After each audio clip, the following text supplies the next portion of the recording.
ఎవరు ఎవరితో ఈ మాటలు అన్నారు? ఇంకొక ఏదో తీసానండి.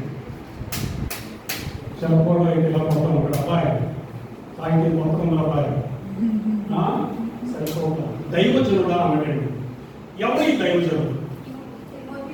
తిమోతి. ఇంకా ఇంకా ఇటు 500 అండి. మాదిరి నవ్వుతుంది, చెప్పాలవుతా అని చూస్తుంది. ఎవరు దైవజనుడు అంటే ఎవరు? నేతల లక్షగా పోవడం యేసుక్రీస్తు వారు దైవజనుడు అని ఉంది అమ్మా. సంఘ కావాలి ఆ సంఘాలు దగ్గరకు వచ్చారు, కొంచెం పర్లేదు. మాధురి చెప్పాలి, మీ త్వరగా చెప్పాలి. నాకు ఇచ్చింది 20 నిమిషాలే. వెనకంలో చెప్తా వేస్తారా? 3 నిమిషాలు చెప్పకూడదు, వెనకాల 3 కూడా 2. దైవజనుడా అన్నదండి. దైవజనుడా నీవైతే వీటిని, మరి దైవజనుడు అంటే పాస్టర్ గారు అంటే ఆ వాక్యం మాకేనా? మాధురి దైవజనుడా నీవైతే ఏమంటే వీటిని విసర్జించి నీతిని, భక్తిని, విశ్వాసమును, ప్రేమను, ఓర్పును, సాత్వికమును సంపాదించుకుని ప్రయాసపడము. ఎవరి దైవజనుడు? అదృష్టవంతుని ఎవరు చెప్పారు కాబట్టి ఈ నాయన దైవజనుడా అంటే యోహాను సువార్త 10వ అధ్యాయము 34వ వచనం చూద్దామండి. యేసుక్రీస్తు వారు ఎవరిని ఉద్దేశించి దైవజనుడా అన్నాడు? అందుకు యేసు మీరు అమ్మా కొంచెం క్లారిటీగా చదువు. మీరు ఓకే చెప్పండి. అందుకు యేసు మీరు దైవములని. ఓకే ఎవరు ఈ దైవములు అంటే ఎవరు? అందుకు యేసు ఎవరిని ఉద్దేశించారు అక్కడ? ఎవరు అన్నారు? కొందరినే పాస్టర్ని అన్నాడు, అమ్మగా పరిసయ్యుల్ని అన్నాడు, శాస్త్రుల్ని అన్నాడు. అమ్మా ఏంటో పేరు? Sunitha. Thank you, god bless you. యేసుక్రీస్తు వారు అందుకు మీరు మనము ఎవరండి? మనందరం కూడా దైవజనులము. ఎవరి వంశస్థులము మనము? అమ్మా నాకు చెప్పుడు గడి చెప్పాలి. సునీత గడిగా చెప్పండి. రాజకీయ కాదండి, రాజు. మనందరం కూడా దైవజనులే. ఏం సార్ అయ్యా పాక ఏ సపన గారు మా బైబిల్ టీచర్ గారు కరెక్ట్ అంటారండి. మనందరం కూడా యాచక వంశస్థులమండి. దేవుని స్తోత్రం. హల్లెలూయా. ఇద్దరు పోకుండా అందుకని హల్లెలూయా గడి చెప్పాలి. హల్లెలూయా. Very good. మనందరం కూడా యాచక వంశస్థులమండి. ఇంకేమున్నాడండి? ఓకే, ఇప్పుడు దైవజనుడా అన్న చోట నీ పేరు పెట్టుకోండి. అక్కడ దైవజనుడా అన్న చోట ఏం పెట్టుకోండి? నీ పేరు పెట్టుకో. సునీత పేరు కానీ, మాధురి పేరు కానీ, ఇంకెవరైనా కానీ నీ అందరూ పేర్లు పెట్టుకొని సామ్యేలు నీవైతే వీటిని విసర్జించి నీతిని, భక్తిని, విశ్వాసమును, ప్రేమను, ఓర్పును, సాత్వికమును సంపాదించుకుంటూ ప్రయాసపడము. ఎందుకంటే చివరి దినాలలో ఓర్పుతో ఉన్న వారిని చూడటం చాలా కష్టమండి.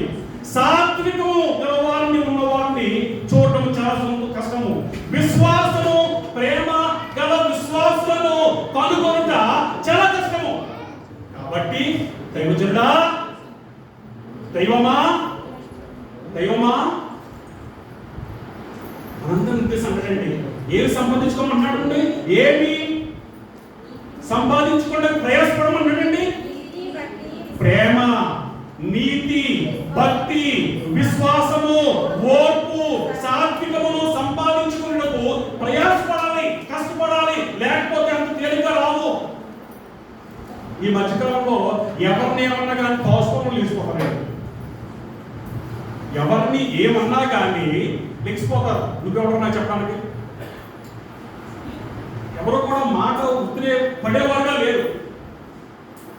ఏమన్నంటే కోపాలు చేస్తాయండి. తర్వాత ప్రేమ లేదు, ఇంకేమి లేదు, ఓర్పు అసలకే లేదు, సాత్వికము అసలకే లేదు. చివరిగా కాబట్టి అపోస్తలుడైన పౌలు గారు మనందరినీ కూడా దైవజనుడా దేవుని బిడ్డలారా, యాజక వంశస్థులారా, మీలో అనేక మందికి ప్రేమ లేదు, సాత్వికము లేదు, భక్తి లేదు, విశ్వాసము, ప్రేమ చల్లారపడుచున్నారు. కాబట్టి వీటిని మీ జీవితాల్లో సరి చేసుకోవలసిందిగా కోరుచున్నాడండి. ఇంకా 12వ వచనం అండి, విశ్వాస సంబంధమైన మంచి పోరాటము నిత్య జీవమును చేపట్టము, దాన్ని పొందుటకు నీవు పిలువబడి అనేక సాక్షుల ఎదుట మంచి ఒప్పుకొంటివి. ఎక్కడెక్కడి నుంచో వచ్చారండి మన గ్రామానికి, మన సంఘానికి. నేను కూడా ఎక్కడో విజయనగరం జిల్లా నుంచి వచ్చానండి. సాక్షులుగా మనం పిలువబడ్డాము. ఎక్కడున్నప్పటికీ, ఈ ఊర్లో ఉన్నప్పటికీ, ఎక్కడున్నప్పటికీ మనందరూ కూడా సాక్షులుగా ఉండాలండి. అయితే ఈ 2 వచనాల్లో మూడు విషయాలు మీకు చెప్పి నేను ముగించుకుంటానండి. ఆ సమయం చక్కగా జరిగిపోలేదు, 10 నిమిషాలు ముగించేస్తాను. 3 విషయాలు ఏమిటంటే, విసర్జించి. ఏమన్నాడండి? దైవజనుడా, నీవైతే వీటిని విసర్జించి. ఏమన్నా చెప్పగలరా? విసర్జించి అంటే అర్థమైనా చెప్పగలరా? విడిచిపెట్టి, ఇటు వదిలేసి, పారవేసి. ఎంతకాలం విడిచిపెట్టాలండి. ఎంతకాలం మోసం చేస్తాం? అబ్రహం లింకన్ గారు, మరి జాన్ ఎఫ్ కెనడీ గారు మాట అంటారు, అయ్యా పెద్దలు ఎంత ఉన్నారు ఎవరైనా చెప్పగలరా? You can fool all the people all the time, but not all the people all the time. జయనా ఎవరన్నారంటే ఈ మాటలు? అదే ఆ దేశం నుంచి వచ్చిన Nerapudi Jayaprasad. You can fool all the people all the time, but not all the people all the time. ఎవరన్నారంటే? అబ్రహం లింకన్ గారు, జాన్ ఎఫ్ కెనడీ గారు. సారీ, ఓకే, మీరు చూడండి, ఆ సెంటెన్స్ గూగుల్లో పట్టు వచ్చేస్తుంది, మీరు పట్టవలసింది. అయితే అంటాడండి, నువ్వు అందరినీ అన్నిసార్లు మోసగించవచ్చు, కానీ ఎప్పుడు కూడా మనం మోసగించలేము. ఏదో ఒకసారి మనం పెట్టాలి. కాబట్టి ఆ చెడు స్నేహం, ఆ తాగుడు జీవితము, ఆ జోదం స్నేహము, ఆడ మీద ఏడ మీద సాటి చెప్పే విషయం, లేదా దొంగతనము, ఏమన్నా కానీ దైవజనుడా, నీకు అటువంటిది ఏమైనా ఉన్నట్లయితే దాన్ని నువ్వు వెంటనే విసర్జించి విడిచిపెట్టాలి. ఎంతకాలం ప్రభుత్వం ఎవరికి తెలియదండి. వెనకాల ఉన్న పాస్టర్ గారు చనిపోయాడు. మూడపల్లిలో ఒక పాస్టర్ గారు చనిపోయాడు. నాకని చెల్లాయి ముందు కూర్చొని భోజనం చేస్తున్నాడు, ఇంకా ఆగిపోయాడు. ఏం పేరంటే విజయ్ కుమార్ గారు. మూడపల్లి దొంగ జబ్బులు అన్ని కూడా దొంగ జబ్బులే. క్యాన్సర్ బాగా ఉంటారండి. 4th స్టేజ్ వచ్చే వరకు కూడా ఎవరికి వెళ్తారో జబ్బు ఉందని, సన్నగా అయిన తర్వాత అప్పుడు బయటపడతారు. ఈ గుండె జబ్బు చక్కగా ఉన్నాడండి. ఆ పాస్టర్ గారు, ఆ విజయ్ కుమార్ పాస్టర్ గారు చక్కగా తింటున్నాడు కూర్చొని, అంతే ఆ జారిపోయాడు. విసర్జించండి. కొన్ని చెడు పనులు విసర్జించడానికి ప్రయాసపడు.